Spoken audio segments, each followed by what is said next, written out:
Oi, minha gente. Sextou.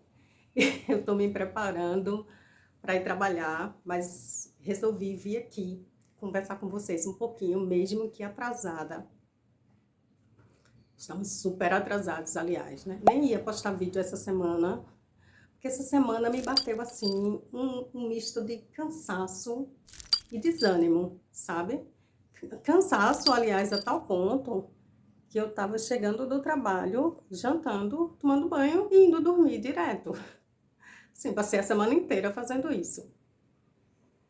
Tenho uma impressão de que estamos meio tortos aqui.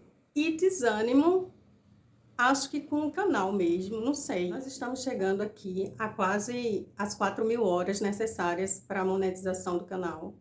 Isso 3 anos depois que eu voltei para o YouTube, que a gente se reencontrou ou se encontrou de alguma forma, para quem chegou depois. E eu tenho a impressão de que tem dias que estamos mais perto e que tem dias que estamos um pouco mais distantes dessas 4.000 horas. Aí eu tô agoniada com essa câmera. E eu vou confessar para vocês que por vezes tenho enxergado o copo um pouco mais vazio do que um pouco mais cheio. Não sei se vocês me compreendem, não sei se eu estou me fazendo entender. Eu acho que está rolando certa ansiedade da minha parte. E isso tem me trazido, essa ansiedade talvez tenha me trazido certa frustração, sabe? Que não é legal, né? Definitivamente não é legal. Quando eu me punha um pouquinho mais distante, eu fiquei pensando o que é que eu poderia fazer para que o canal monetizasse de uma vez, ou de repente para que eu alcançasse logo esse meu objetivo de trabalhar com o YouTube, de, sabe, de dedicar todo o meu tempo para essa plataforma.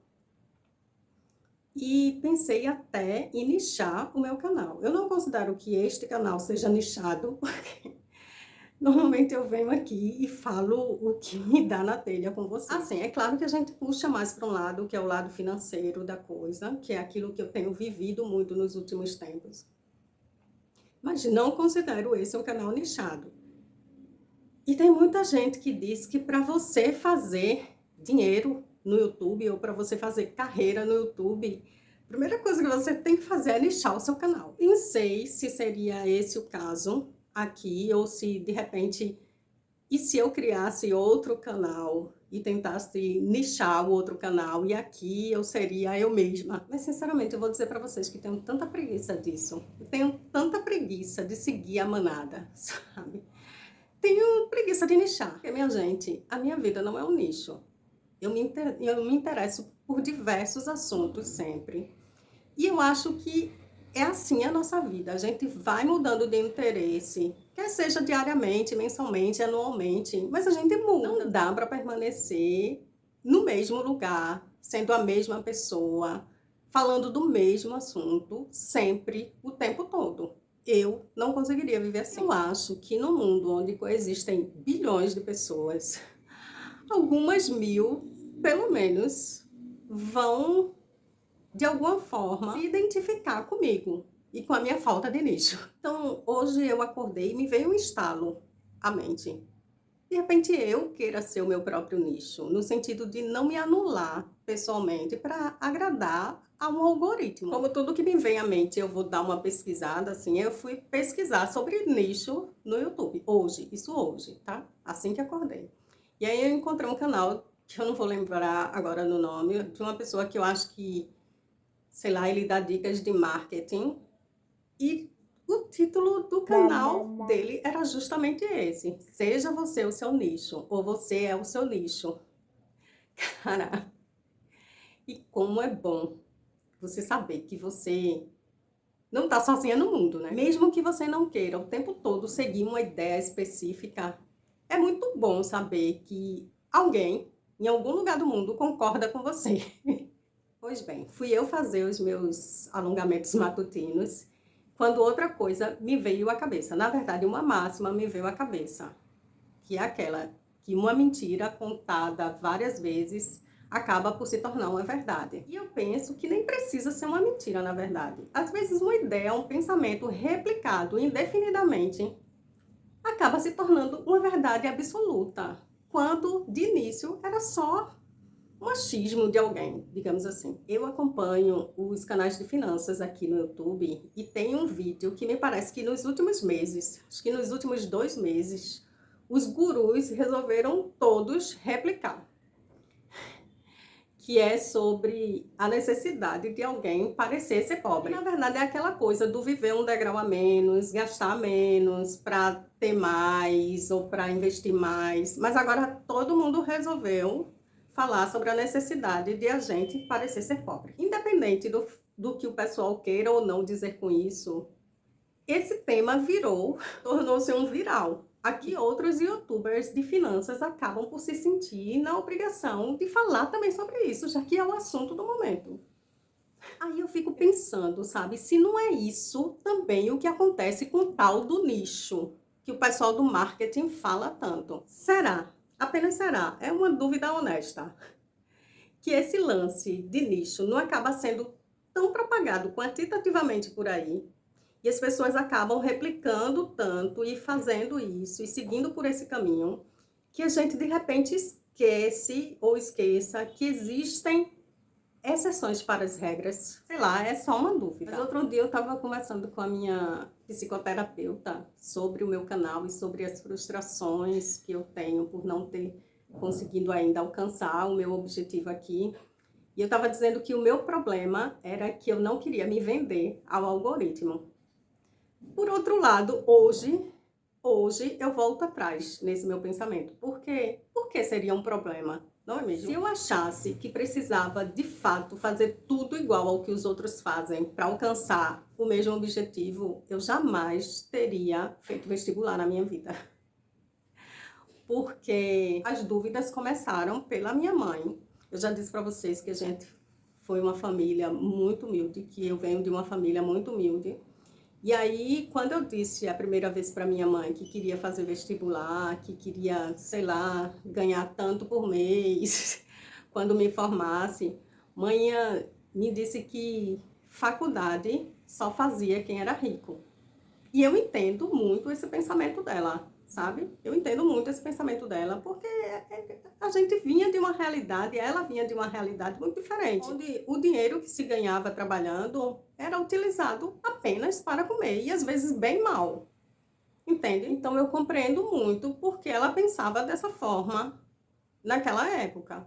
Mas aí eu resolvi fazer diferente, porque justamente não queria, nunca gostei de ir com a manada. Eu acho que eu sempre fui uma pessoa muito questionadora das coisas. Até na igreja. Depois, se vocês quiserem, eu posso contar para vocês porque eu saí da igreja. Mas até quando eu ia para a escola dominical na igreja, eu ia para questionar o que estava dado ali, sabe? Então eu sempre fui muito questionadora. Eu acho que foi por isso que resolvi estudar ao meu modo para fazer o vestibular de uma universidade federal, mesmo tendo estudado a vida toda em escola pública, inclusive com ensino bem deficiente em algumas disciplinas. Eu acabei estudando ao meu modo. Quando eu fui fazer vestibular, eu decidi estudar apenas as disciplinas com que eu tinha familiaridade e deixar as outras, as exatas, meio de lado assim. E foi assim que eu passei. Eu queria muito ter tido um patrocínio para fazer cursinho, pré-vestibular, coisa e tal, estudar direitinho, mas não tinha aquilo, sabe? Não tinha aquilo. Não estava disponível para mim aquilo naquele momento. Então eu tive que dar o meu jeito. Não passei no primeiro vestibular, nem lembro se eu passei no segundo ou se no terceiro. Acho que no primeiro eu não passei nem na primeira fase. No segundo eu acho que eu passei na primeira fase apenas. E no terceiro foi que eu passei nas 2 fases e entrei na faculdade. Entrei na Universidade Federal de Pernambuco, quando todas as estatísticas estavam contra aquilo, sabe?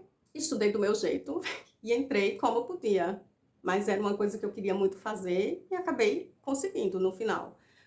Pela persistência, por não ter desistido e por não ter colocado, internalizado em mim que eu não ia conseguir, porque eu vinha de uma família pobre, eu não podia fazer um cursinho e eu tinha tido um ensino deficiente na escola pública. Então, eu fico pensando por que eu faria diferente aqui, não é mesmo? Mesmo que demore um pouquinho, como de fato está demorando. Mas hoje mesmo, hoje, sexta-feira, dia 13, hoje é sexta-feira 13, minha gente, agora que eu me dei conta disso. Mas eu acho que é 13, né? Enfim, hoje, nesta sexta-feira 13, se for 13 mesmo, estou recordando que a minha vida é isso. Acho que eu sou uma pessoa do contra por natureza e não pretendo me anular seguindo nichos. Eu quero falar de livros quando eu tiver muito a fim de falar. Eu quero falar de cabelo, agora que estou em transição capilar. Inclusive, eu queria mostrar para vocês. Minha gente, meti o pé na porta nesse lance de produtos capilares, viu? Acabei gastando pra caramba nisso. Claro, quanto eu podia, né? Dentro do orçamentozinho. Mas acabei gastando muito. Se vocês quiserem, depois eu mostro os produtos que comprei para passarem comigo essa transição e como eu tô fazendo tudo. Mas o fato é isso. Eu quero poder falar de assuntos aleatórios, como esse de hoje. Ano passado eu financiei o meu apartamento e eu fiz uma série de vídeos para vocês sobre isso. É isso, essa é a vida, essa é a minha vida, essa é a nossa vida. Nós temos várias áreas com que lidar, vários assuntos com que lidar. Eu não quero me tornar especialista em nada aqui, sabe? Eu quero mostrar para vocês apenas o meu dia a dia, independente de qualquer coisa, eu acho. Então é isso, vamos terminar aqui, porque, né? Meu Deus do céu, já é tarde pra caramba, já tô muito atrasada. Mas esse vídeo foi só um desabafo para dizer que a gente segue. Era uma coisa que estava só na minha cabeça, mas ok. Para dizer que a gente segue, e mesmo que seja a passos lentos, esse canal continua falando de assuntos diversos e aleatórios. E eu acho que eu tô bem mais tranquila com isso. É engraçado, né? A pessoa é louca o suficiente para ela mesma ficar matutando um assunto, ela mesma se perturbar com isso, se martirizar com isso e depois chegar aqui para vocês dizer: de jeito nenhum a gente vai nichar esse canal. A gente vai seguir com ele do jeito que ele está, como se vocês estivessem de alguma forma exigindo alguma coisa. Ai, gente, às vezes eu penso que eu sou meio coisada. Mas já tá muito tarde. Vou tentar postar esse vídeo hoje mesmo. A gente se vê logo mais. Se de alguma forma tu concorda comigo, dá um like aí para eu saber, né, que tem gente comigo nessa lida, nessa luta diária. Vamos embora. Se tu chegou de paraquedas aqui, senta aqui. A gente não tem só vídeo de desabafo não, tá? A gente tem outros vídeos aí, outros vídeos aleatórios, outras aleatoriedades. Senta, toma um chá, uma água e vamos maratonar essa coisa aqui, que a gente tá precisando chegar nos 4.000, nas 4.000 horas, finalmente. Tomara que chegue esse ano. Obrigada de verdade pela tua companhia, porque eu sei que tem gente que tá aqui todo santo vídeo. E às vezes nem tá tão interessada no assunto, mas sei lá, de repente pelo entretenimento, de repente pela nossa conversa, pelo nosso bate-papo. Obrigada de verdade. Obrigada sempre, sempre, sempre pela tua companhia. E beijo pra tu.